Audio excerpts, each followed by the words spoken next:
So now it's my great pleasure to introduce our first speaker, my dear friend and mentor, Ron Henderson. Ron is an architect, landscape architect, and the founding principal of L+A Architecture here in Newport. L+A has received awards for landscape planning, urban design, landscape architecture design, ecological planning, historic preservation, and sustainability from international, national, and local organizations. Ron is professor of landscape architecture and Asian studies at the Pennsylvania State University, where he also holds the Stuckeman Chair in Design Integration. He previously was associate professor of landscape architecture and deputy director of the International Master in Architecture degree program at Tsinghua University in Beijing, China. He was the first international faculty to be appointed to a permanent position at Tsinghua School of Architecture, the oldest school of architecture in China. He has held previous appointments at the Rhode Island School of Design and Roger Williams University. Ron is widely recognized for both design and education accomplishments and has been invited to lecture at many universities, conferences, and agencies worldwide. He is a fellow of the American Society of Landscape Architects, one of the highest levels of recognition in the profession.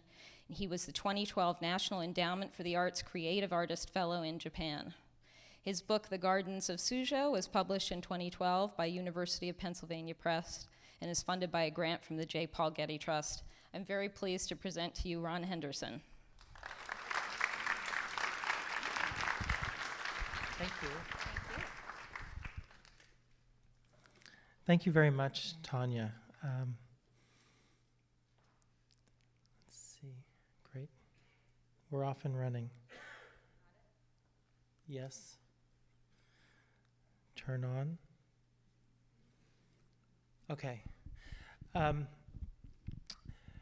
It's really great to be here tonight to kick off what's going to be clearly a very important period in Newport's consideration of open space over the next several years.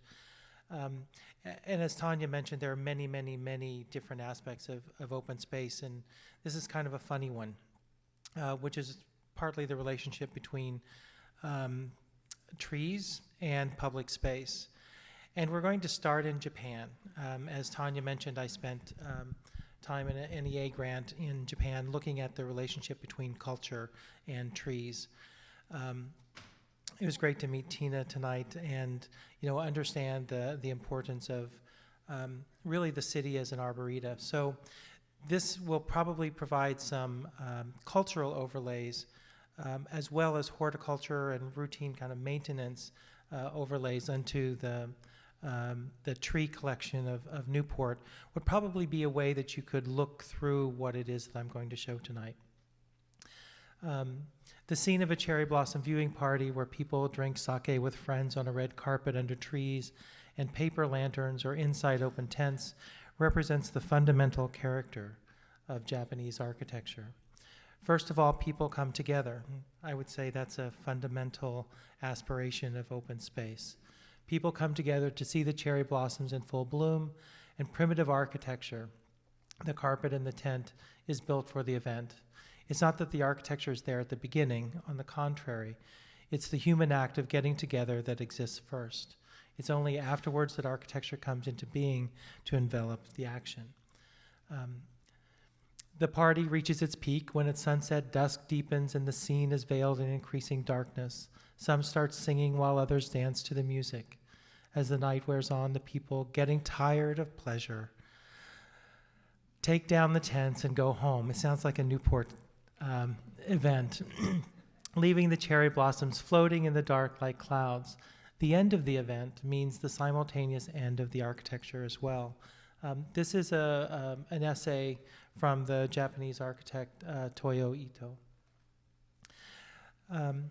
The collection of individual specimens or of groups of trees, in this case the cherry trees, do structure many cities in Japan.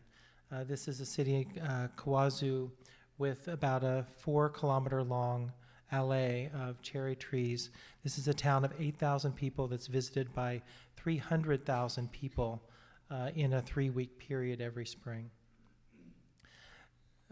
Vehicles are also enveloped in the action, as well as in this diagram, trains with cherry trees planted overhead.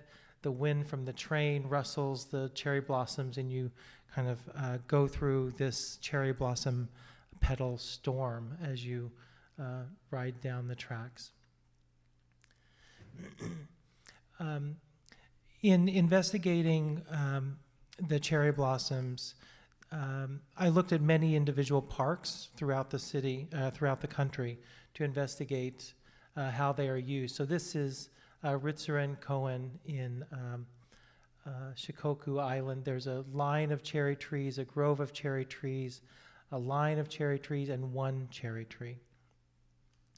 This is an individual specimen cherry tree with a structure that lifts this weeping cherry tree off the ground so you can get under it.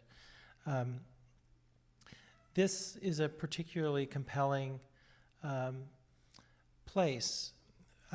If you speak about how you might design the perfect place for a perfect tree to specimen, here's a line of cherry trees elevated along this bank. There's a path that comes along here and a small stream that comes through here. In the spring, the cherry blossoms fall. They collect on the bank so you can see them elevated at eye level. They filter down here, and they also filter and fall down into the stream, which then carries them into a tea house. That's that. The park also has a bridge with a cherry tree and a pine tree marking its side. But most interesting in Japan is the beginning of the cherry blossom season, in which a committee gathers around the official cherry tree of each city in order to determine when the first blossom has happened. It takes 5 petals to make it official first blossom. The TV crews all come. Everyone's sitting there going, I see one up there. No, that one's not open enough. And everyone celebrates Kaika, the beginning of the cherry blossom season in their city. This idea that trees and the performance of landscapes can become cultural markers, annual events, I think is a really important kind of message that I would like to get across this evening. Kenrokuen Park in Kanazawa, that event happens in the winter. This is on the west coast of Japan where the snow is quite extensive. The trees are supported by crutches and braces, but most spectacularly by these yukitsuri, which are posts with a series of ropes that go down and collect and tie off the ends of branches so that they don't break in the winter. As you can see, it's a very heavy snowfall. And these are simply horticultural devices. These are cultural traditions of how to maintain the health of trees. Simply tied off branches. This is November, early November, when they're raising the posts. Kind of what to do with this in our own practice. We're trying to think of ways in which we can begin to amplify the presence of trees in our projects. Architects probably know that their buildings never look better than the day that their building opens. For landscape architects, our projects never look worse than the day they open. But perhaps if we can have these kinds of maintenance techniques, it can amplify them some more. These are 400 to 500-year-old trees in Beijing that have been transplanted. They've been saved from the modernization of Beijing and then wrapped in these structures, which are amazing, Christo-like presence in the urban public space, and some sketchbooks from my time in China looking at some of those winter protection conditions.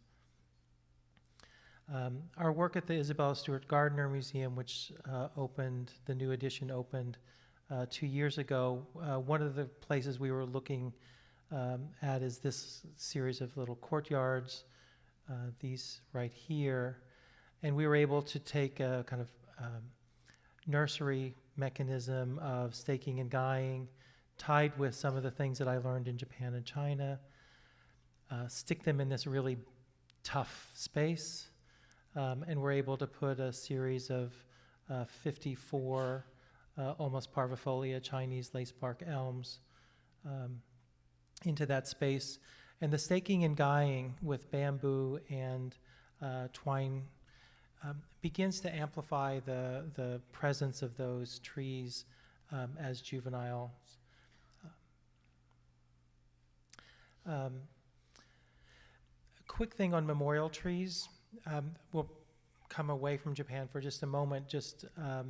This is Roger Williams Park in Providence, and there's a very obscure, amazing landscape there, the Union Veterans of Civil War grove, which is a grove of sugar maple trees planted in the shape of a star that overlooks the lake. This is it in the early 20th century. These are them now. You can see these planted in a row very, very, very closely. I think this speaks about the collective form of trees in the city and their ability to carry cultural memory. We've been working with the folks in the Providence Parks Department on restoration strategies, soil remediation, and reforestation. At the World Trade Center Memorial, the one memorial tree is here. You can see this is actually the edge of the memorial, so you can see how close this tree was to the towers that survived. And is now one of the, in the times that I've been at the memorial, the area where probably more people are gathered listening to a ranger describe stories. This tree has become quite a powerful testament. And last, Ususumi Zakura. It's a 1,400-year-old Higan cherry. It's also a memorial tree. It's 1,400 years old, but it's also known the day that it was planted and by whom. It was planted by a person who had been named the Emperor of Japan, and he had hidden in this town in which his first child had been born. And after he was named emperor, he had to leave the village, and he planted this tree when he left the village. Again, almost 300,000 people come to visit this tree every year when it's in bloom. I think it's just an incredible testament to the power of trees to shape our cultural lives and to bring joy and beauty and cultural continuity. This is a sketchbook for me of taking this little train out to the tree here. You take this little train, it's like a Miyazaki film. There's one train car painted pink. And you go through this cherry blossom landscape. There are cherries lining the canals. There are mountain cherries. There are cherries down along the streams. Around each of the train stations, there are groves of cherry trees. And you end up at this 1,400-year-old tree.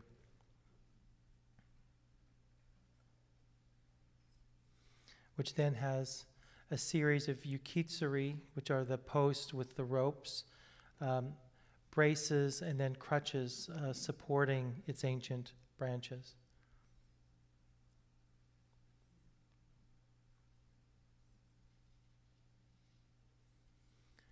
And that's pretty much the note that I will leave us on, is this little train ride out through the countryside, passing by this one landscape of trees. The festival was supposed to be on the 15th. Maybe this is a little bit of, we'll here of climate change and other matters. The cherry trees are one of the indicators of the seasons. And then here at this 1,400-year-old cherry tree. Newport has a lot of old and majestic and noble trees. I think it's would be great to consider how those can endure in the culture of Newport with more resonance than they could endure in almost any other city. I think that would be a great aspiration for open space consideration in Newport as we move forward.